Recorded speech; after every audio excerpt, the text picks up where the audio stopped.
మేము పోలీస్ యంత్రాంగానికి meeting permissions తీసుకున్నాం. పోలీస్ యంత్రాంగం సభా నిర్వహణ కోసం బందోబస్తు ఏర్పాట్లు చేయమని చెప్తే మేము ఇదిగో ఇన్ని వందల మంది అని చెప్పి పెట్టామని చెప్పి పేపర్ మీద చూపెట్టి ఎక్కడా కూడా ఒక పోలీస్ లేడు. ట్రాఫిక్ నియంత్రణలో కానీ ట్రాఫిక్ రెగ్యులేట్ చేయడంలో కానీ చాలా అంశాల్లో తెలుగుదేశం పార్టీకి సంబంధించిన మేము సొంతంగా చేసుకున్న ఏర్పాట్లు కానీ అలాగే తెలుగుదేశం పార్టీ వాలంటీర్ల పరంగా తీసుకున్నవి తప్పితే పోలీస్ అధికారులు ఎక్కడా కూడా ఇంత పెద్ద మీటింగ్ జరుగుతున్నప్పుడు ఇన్ని వేల మంది వచ్చినప్పుడు వేల మంది వస్తారని తెలిసినప్పుడు చెయ్యాల్సిన విధంగా రెగ్యులేట్ చేయలేదు. దానివల్ల గంటల తరబడి ట్రాఫిక్ ఆగిపోయి చాలా ఇబ్బందులు ఎదుర్కొన్నారు. అంటే పోలీస్ అధికారులు ముఖ్యమంత్రి సభకి ముఖ్యమంత్రి వస్తేనే పనిచేస్తారా?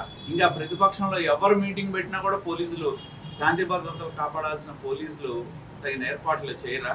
మా జిల్లా పార్టీ అధ్యక్షుడు 1-2 సార్లు ఎస్పీతో మాట్లాడటం జరిగింది. ఇది పెద్ద మీటింగు, 7 నియోజకవర్గాల నుంచి వస్తారు, కొన్ని వేల మంది ప్రజలు వస్తారు, కాబట్టి దీనికి కావాల్సిన బందోబస్తు చేయండి, కావాల్సిన ఇది కల్పించండి అంటే పేపర్ మీద మటుకు బ్రహ్మాండంగా చూపెట్టారు. కానీ ఆచరణలో నిన్న నిరూపితమైందంటే పేపర్ మీద ఉన్నంత పోలీసులు ఎక్కడ ఒక్కళ్ళు కూడా రోడ్డు మీద ఉండి ట్రాఫిక్ నియంత్రించడం కానీ ట్రాఫిక్ రెగ్యులేట్ చేయడం కానీ ఏది చేయకపోవడం మూలన ఆ రోడ్డు చాలా చోట్ల ట్రాఫిక్ జామ్ అయి మీటింగ్ రావాల్సిన వాడు కూడా సరైన సమయంలో రాలేకపోయడం జరిగిందని చెప్పి తెలియజేస్తారు.